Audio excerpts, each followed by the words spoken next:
ఏమనగా, మనం ఈ వ్రతమును సక్రమముగా పూర్తి చేసి ప్రయోజనమును పొందుటకు వెనక మనము చేసిన పాపములు ఆటంకములు కావచ్చునోనని భయపడనవసరం లేదు. ఎందుచేతనగా శ్రీకృష్ణుడే మన ఈ వ్రతమునకు నాయకుడు. అతని గుణములు ఆశ్చర్యకరములైనవి, అతని పనులు అట్టివే. ఉత్తరమున మధురా నగరమునకు నిర్వాహకుడుగా జన్మించినాడు. అతడు నిర్మలమైన జలము గల యమునా నది ఒడ్డున నివసించుచు మన కొరకు ఎదుకల మందు అవతరించిన మహానుభావుడు. తన పుట్టుకచే యశోదకు శోభను సమకూర్చిన మహాత్ముడు.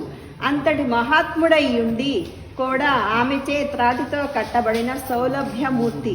కనుక మనము సందేహములను దూరం చేసి పరిశుద్ధులమై అతనిని సమీపించి పరిశుద్ధమై వికసించిన హృదయ కుసుమమును సమర్పించి నోరారా పాడాలి, నిర్మలమైన మనసుతో ధ్యానించాలి. అంతటా వెంటనే ఇంతకు ముందు పాప సమూహం రాబోవు పాప సమూహము కూడా మంటలో పడిన దూది వలె భస్మమైపోవును.